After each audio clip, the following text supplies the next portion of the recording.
Morning students, last lecture में हमने शायद नया चैप्टर चल रहा था, थर्ड पेपर में चल रहा था।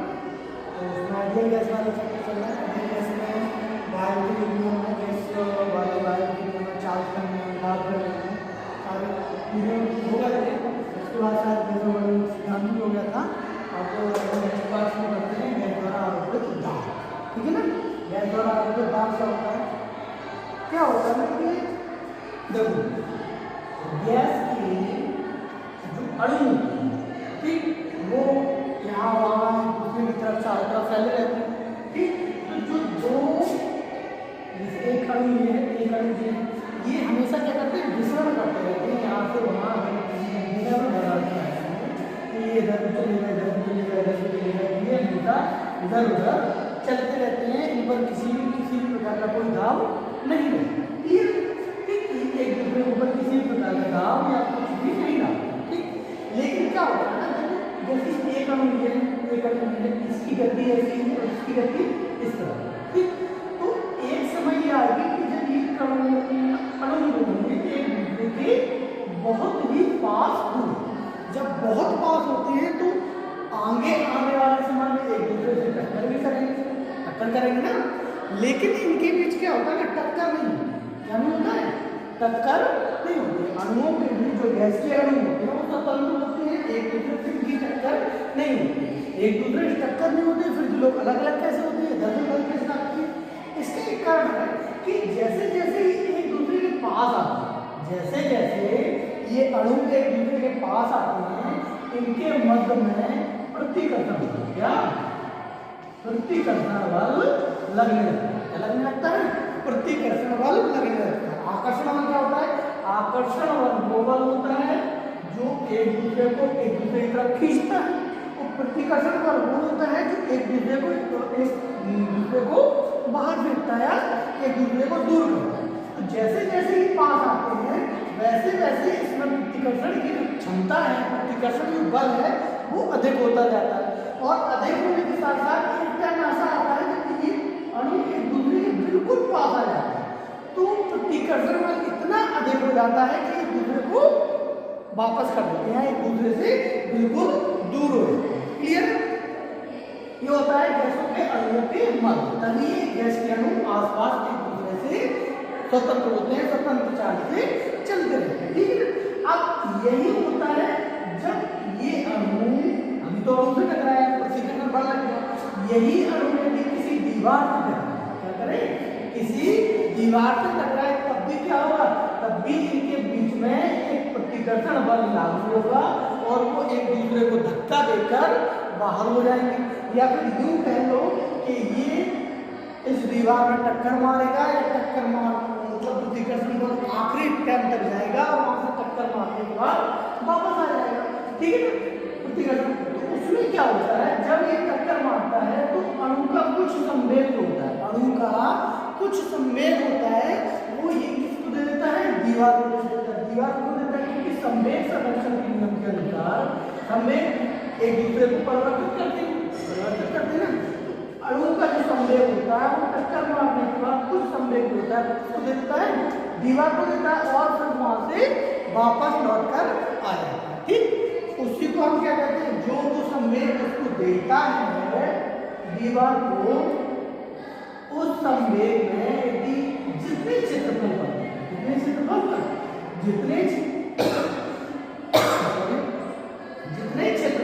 जितना संवेग देता है या जितनी बार टक्कर मारता है उसी को हम क्या कहते हैं, उसी को हम कहते हैं दाब। क्या कहते हैं? उसी को हम कहते हैं आरोपित गैस द्वारा दीवार पर आरोपित दाब। क्लियर है? अब इसकी सारी टर्मिनोलॉजीज पढ़ेंगे और उसके बाद हम डिफाइन करेंगे कि वो दाब जो होता है ना वो कितना होता है। क्लियर है? ओके, क्लियर है? तो अब हम लिख सकते हैं क्या, अगर इसकी दाब की टर्मिनोलॉजी लिखनी है तो हम लिख सकते हैं कि किसी अणु द्वारा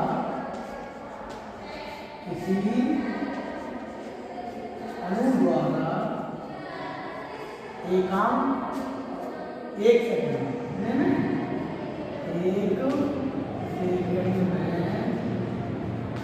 1 सेकंड में एकांक क्षेत्रफल पर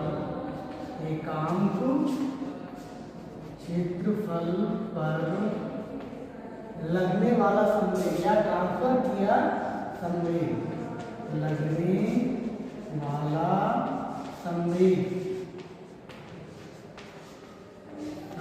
ही क्या कहलाता है? लगने वाला संवेग ही उसका या गैस का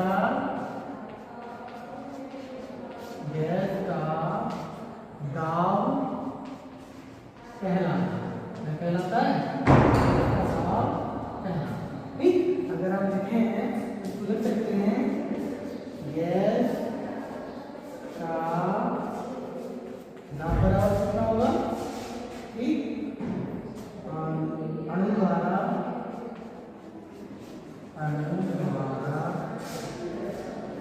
एकांक समय में लगने वाला संवेग गुणित क्या होगा? टक्करों की संख्या, जितनी टक्कर वो मापा। एकांक समय है तो यहाँ 1 सेकंड ले रहे हैं, यहाँ एकांक समय ले रहे हैं। ठीक, टक्करों की संख्या, ठीक है, टक्करों की संख्या बटे क्या आएगा?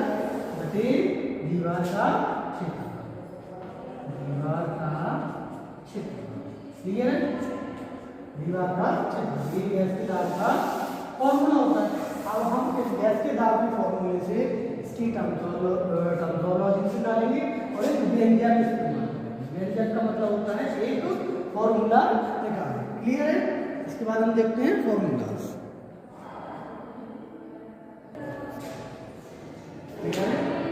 हमने चित्र पहले से बना रखा ताकि आपको समय थोड़ा कम लगे, क्योंकि रिजल्यूशन काफ़ी लंबा है, हो सकता है नेक्स्ट लेक्चर तक जाए। ठीक है, फिलहाल में इसको समझते हैं कि हमें घनाकार खोखला बक्सा लेते हैं, खोखला बर्तन लेते हैं, घनाकार खोखला बर्तन, इसमें एक निश्चित द्रव्यमान का आदर्श गैस भर देते हैं या कोई गैस भर देते हैं, जिसका हमें दाब निकालना है। क्लियर है? उस गैस को भर देते हैं, हमने इसमें पूरे में भर दिया। ठीक है, क्लियर? ये एक अक्ष पर है, ये एक्स अक्ष है, ये वाई अक्ष है और ये जेड अक्ष है। ये उसका ऑरिजिन बिंदु हो जाएगा। इसी को हमने घनाकार वस्तु को एक एक्सिस के अंतर्गत लिया। क्लियर? अब यहाँ पर हम मान लेते हैं उस पर एक कोई अणु है जिसका द्रव्यमान m है या m1 भी मान सकते हैं हम, तो m है, m1 है। ठीक, तो हम देखते हैं कि माना एक घनाकार खोखले बॉक्स में, एक घनाकार बॉक्स में निश्चित द्रव्यमान का गैस लेते हैं। क्या लेते हैं? गैस या आदर्श गैस भरते हैं। ठीक है, क्या करते हैं? आदर्श गैस भरते हैं। इसमें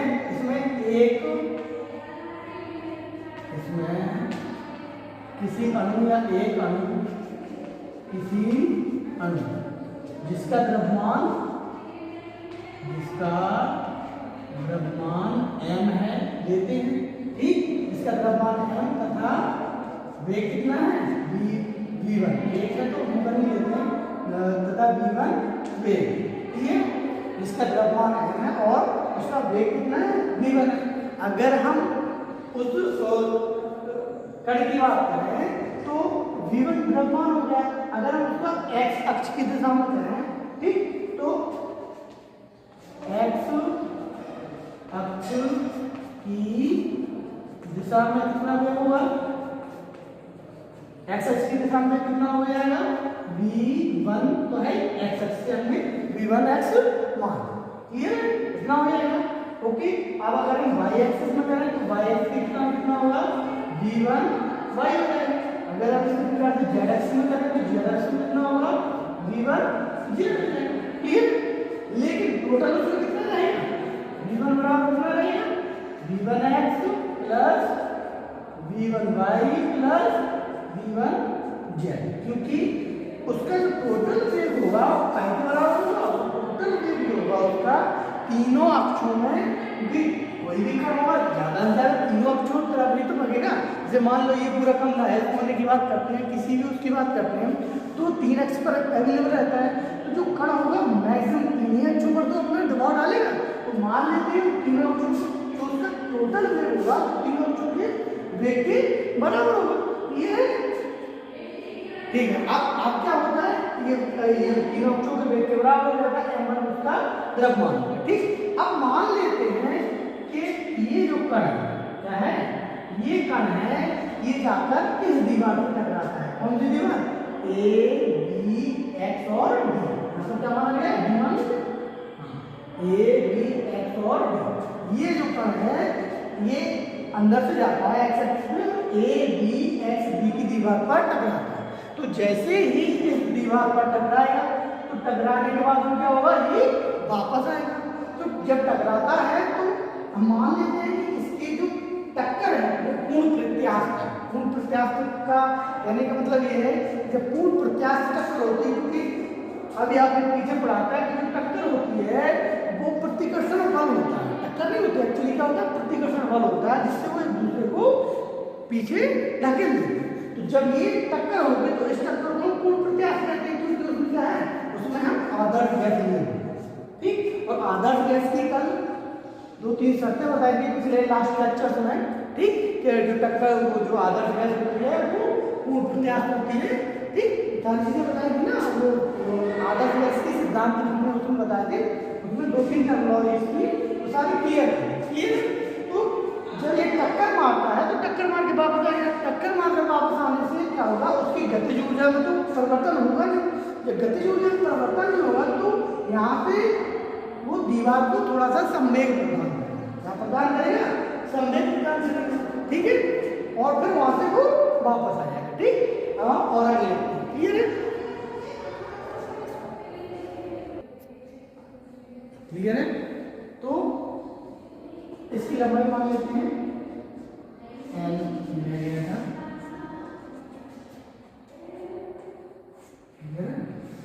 लंबाई है कितनी, सभी की मान लो ध्यान तो सभी उसकी कितनी रहती है। ठीक है, तो x अक्ष, y अक्ष और z अक्ष तीनों अक्षों पे तीनों अक्षों में उसने डिवाइड कर दिया। टोटल भी फिर बराबर कितना निकला, टोटल भी बराबर निकला v1 square v1 x square plus v1 y square plus v1 z square. Clear है, ओके। स्क्वायर मिलेगा, पिछली बार अभी उसमें स्क्वायर निकाला था ना, तो वेग का स्क्वायर जो उसका टोटल स्क्वायर रहेगा, तीनों चारों तरफ का रहेगा ना, तो उसका स्क्वायर हो जाएगा। क्लियर, तो v1 square plus v1 x square plus v1 y square plus v1 z square है। इसका उपयोग हम करेंगे कहाँ, आगे आने वाले डेरिवेशन से, इसलिए इसको हम समीकरण नंबर 1 नाम देते हैं। क्या देते हैं, समीकरण नंबर 1 नाम देते हैं। ठीक है, क्लियर। अब कण क्या होता है, जब कण टक्कर करता है तो टकराने के बाद क्या होता है, उसकी गतिज ऊर्जा तो हानि नहीं हुई। ठीक, तो टकराने के बाद वो एक पूर्ण प्रत्यास्थ है, तो टकराने के बाद दीवार को कुछ संवेग देता है। क्या होता है, कुछ संवेग देता है। ठीक, ओके। अब कितना देता है ये हम आगे कैलकुलेट करेंगे। अब जैसे मान लो वो किस वेग से जा रहा है, वो जा रहा है v1 x वेग से, कहाँ, x दिशा की, किस दिशा की ओर, x दिशा की ओर। क्लियर, v1 x वो x दिशा की ओर जा रहा है, x दिशा की ओर जाएगा, फिर वहां से टकराएगा, और टकराने के बाद क्या होगा, टकराने के बाद वो वापस आएगा। Clear, okay. ये v1 है। अब मान लो उसका संवेग कितना होगा,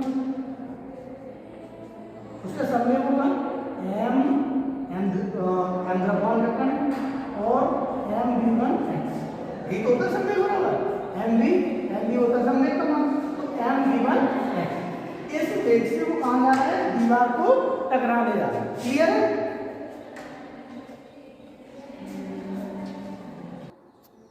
क्लियर है? तो सब में कितना है ना एम बी वन एक्स, जो किस हो जा रहा है एक्स दिशा की ओर, ठीक है। अब टक्कर के बाद क्या, जब टकरा जाएगा, जब टकरा जाएगा तो टकरा जाने के बाद क्या होगा, गति ऊर्जा तो उसकी है नहीं, क्योंकि ये जो टक्कर है वो पूर्ण वृत्त है। तो जैसे ही टक्कर मारेगा और वैसे ही कैसा हो जाएगा, वापस हो जाएगा। वापस हो जाने पर इसकी केवल दिशा बदलेगी, क्या होगा, दिशा बदल जाएगी, ठीक है। ओके, तो अगर हम लिख लें तो ये सब में जो होगा, ये सब में कौन सा होगा, टक्कर के पहले का, इसके टक्कर के पहले का समय, और टक्कर के बाद का समय कितना आएगा, टक्कर के बाद का समय आएगा इतना एम बी वन एक्स, इतना आएगा, क्या आएगा माइनस, क्यों, क्योंकि उसकी दिशा जो होगी वो चेंज हो जाएगी, ठीक है, उसकी दिशा जो होगी वो चेंज हो जाएगी, तो minus M B one X, ठीक। ये टकराने के बाद अगर हम इन दोनों में डिफरेंस निकालें कि कितना डिफरेंस, कितना संवेग जो है वो यहाँ पर छोड़ के गया है, यहाँ पर दीवार को, तो अगर हम निकालें कि दीवार को दिया संवेग, कितना संवेग होगा, उसका प्रारंभिक संवेग ये रहेगा, अंतिम संवेग